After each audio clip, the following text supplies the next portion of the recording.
បាទថ្ងៃនេះយើងរៀនជាមួយគ្នាបន្តទៀតគឺនិយាយអំពីគុណនាមហើយនិង preposition អញ្ចឹងមានថាការសរសេរនិងការនិយាយភាសាអង់គ្លេសពេលខ្លះនិយាយចេះតែនិយាយពាក្យគុណនាមបូកជាមួយនឹង preposition នេះ preposition នោះគឺមិនត្រូវតាមក្បួនរបស់វាបាទអញ្ចឹងមានថាគឺការប្រើរបស់វាហ្នឹងគឺវាមានលក្ខណៈលក្ខខណ្ឌរបស់វាអញ្ចឹងមានថាយើងចូលប្រើគុណនាមហ្នឹងបូកជាមួយ preposition នៅក្នុងប្រយោគនោះឲ្យបានត្រឹមត្រូវបាទឥឡូវយើងមើលប្រធានបទដែលគេដាក់ឲ្យ fill in the correct preposition អញ្ចឹងមានថាគឺចូលបំពេញ preposition បាទឲ្យបានត្រឹមត្រូវណាធ្នាប់នោះគឺឲ្យបានត្រឹមត្រូវអញ្ចឹងយើងមើលទាំងអស់គ្នាយើងមើលពីថា angry នេះគឺជាគុណនាមណាគុណនាមបូកជាមួយនឹង preposition អញ្ចឹងធ្វើមិនបំពេញឲ្យត្រូវតាមរូបមុខវេយ្យាករណ៍របស់វាបាទឥឡូវយើងមើល I am angry តើយើង angry យើងមិនមែនថា I am angry him ទេយើងត្រូវបូកជាមួយនឹង preposition មួយទៀតតែយើងបូកជាមួយពាក្យអីធ្វើមិនឲ្យត្រូវជាមួយនឹងក្បួនរបស់វាអញ្ចឹងមានថាពាក្យ angry យើងប្រើជាមួយនឹងពាក្យ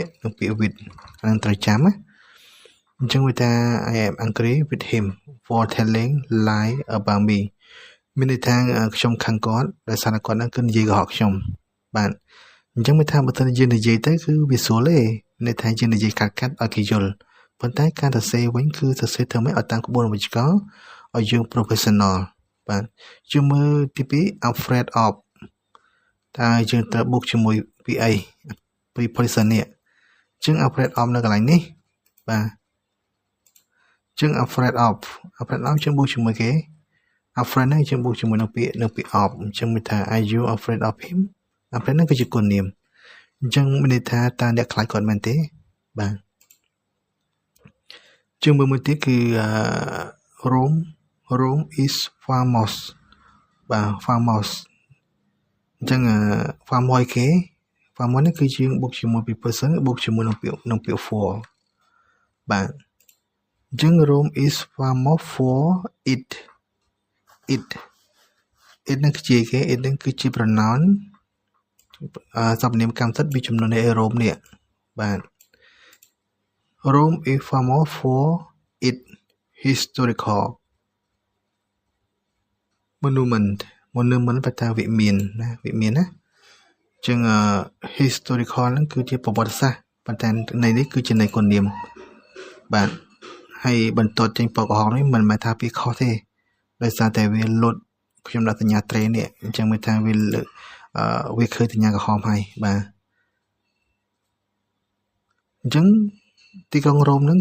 គឺល្បីល្បាញគឺខាងវិមានជាប្រវត្តិសាស្ត្ររបស់ខ្លួនបាទលេខ4 he is marry នេះជាងរៀបការរីកាយបើសិនជាយើងនិយាយទៅ marry with I marry with you ខ្ញុំរៀបការជាមួយអ្នកអញ្ចឹងទៅគឺយើងនិយាយទៅគេយល់ប៉ុន្តែយើងខុសក្បួនវេយ្យាករណ៍អញ្ចឹងមួយថាគឺ marry នេះយើងប្រើជាមួយនឹងពាក្យ to ណារៀបការជាមួយនរណាម្នាក់អញ្ចឹងមួយថា he is married to his sister អញ្ចឹងមួយថាគាត់រៀបការជាមួយនឹងប្អូនស្រីរបស់គាត់បាទជាមួយលេខ5មួយទៀត it is very nice you to lend me your car តែជាង nice នេះជាគុណនាមតែយើងធ្វើជាមួយគេវិញបូកជាមួយ preposition គេវិញ nice នេះក៏យើងបូកជាមួយនឹងពាក្យ of ដែរបាទអញ្ចឹង it is very nice of you to lend me your car អញ្ចឹងមានថាគឺ nice នេះប្រហែលចិត្តល្អណាស់បាទតែអ្នកចិត្តល្អណាស់ដែលឲ្យខ្ញុំខ្ចីរថយន្តរបស់អ្នកបាទជាងមើលបន្តទៀត why លេខ6 why are you always so rude ហ្នឹងនិយាយគ្រោកគ្រីតឬក៏គំរោះគំរើថ្មងស្មៃ rude ហ្នឹងណាចឹងបូកជាមួយគេ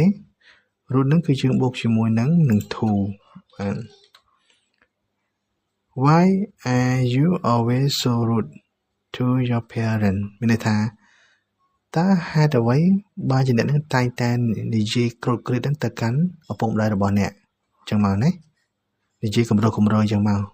អាស្រ័យទៅលើឋានៈកលៈទេសៈ ដែលយើងប្រើវាលេខ7 it was not very polite ជាគុណនាមដែរតែយើងប្រើជាមួយពាក្យអីគេ polite នេះគឺយើងបុកជាមួយ preposition គឺបុកជាមួយនឹង of បាទ it was not very polite of him to leave without saying thank you មានន័យថា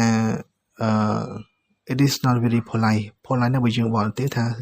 វាគួរសមណាសុភាពរាបសារប៉ុន្តែនៃនេះគឺនៃបរិស័ទយើងបកមកថាវាមិនមានការគួរសមតទៅសោះតែគាត់ចាក់ចេញហើយដោយគ្មាននិយាយថាពីអរគុណអីម៉ាត់ខ្មែរយើងគឺនិយាយអញ្ចឹងណាបាទជាមួយលេខ8ដល់គ្នា I can understand people who are cruel ជាមួយ cruel បូកជាមួយនឹងពាក្យ to ដែរណា to animal មានន័យថាខ្ញុំមិនយល់ទៅសោះមនុស្សដែលណាមនុស្សហ្នឹងគឺជាគេហៅថាពីតែខ្លោះណាគុណនាមខ្លោះពីបញ្ជាក់ទៅពីផលនេះអញ្ចឹងវាថាខ្ញុំមិនយល់តលិសថាមនុស្សដែល cruel សាហាវឬក៏ជងខ្នងទៅកាន់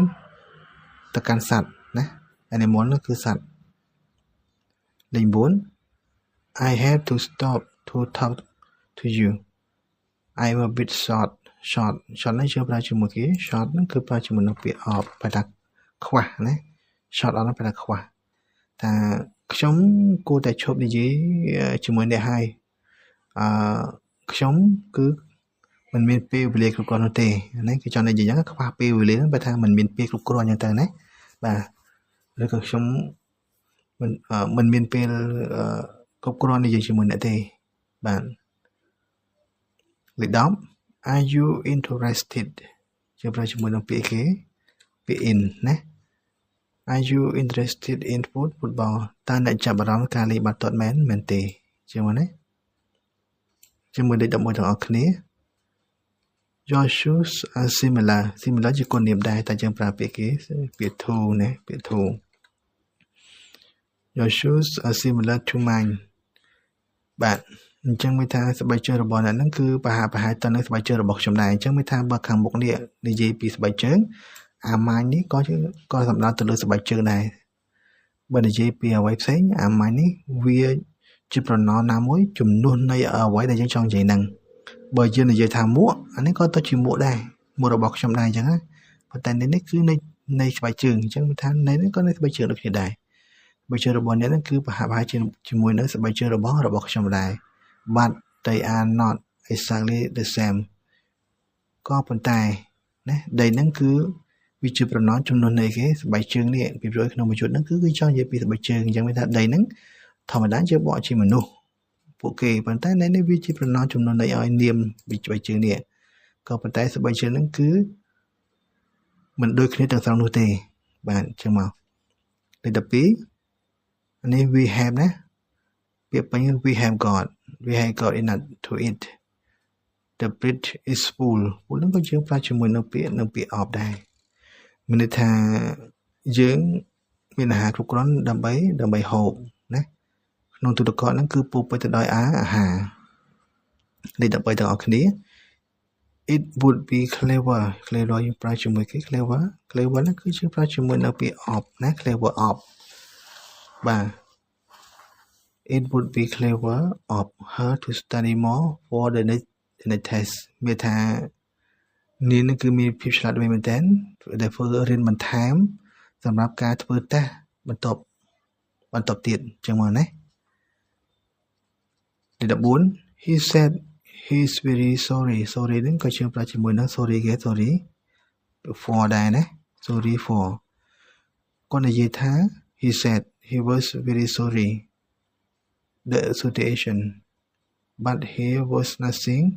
he could do មានន័យថាគាត់និយាយថាគាត់មានការសោកស្ដាយនៅស្ថានភាពនេះណាក៏ប៉ុន្តែគឺ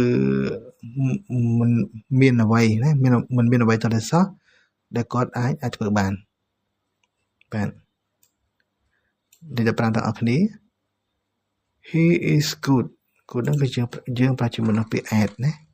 playing his ជាប្រែថាអុកមានន័យថាគាត់ពូកែខាងលេងអុកបាទ អញ្ចឹងអ្វីដែលខ្ញុំបានបង្ហាញនៅក្នុងមេរៀននេះអញ្ចឹងមានថាយើងគួរតែមានការចាំបើលោកអ្នកបងប្អូនអ្នករៀនភាសាអង់គ្លេសត្រូវការចាំចេះសរសេរធ្វើម៉េចឲ្យត្រូវក្បួនវេយ្យាករណ៍ភាសាអង់គ្លេសបាទនិយាយនឹងយើងនិយាយមិនឲ្យគេស្ដាប់បានប៉ុន្តែការសរសេរវិញជាផ្លូវការវិញធ្វើម៉េចសរសេរឲ្យត្រូវតាមក្បួនវេយ្យាករណ៍បាទអញ្ចឹងចាំសិក្សានៅមានរៀងក្រោយទាំងអស់គ្នាបន្តទៀតបាទអញ្ចឹងខ្ញុំសូមអរគុណច្រើន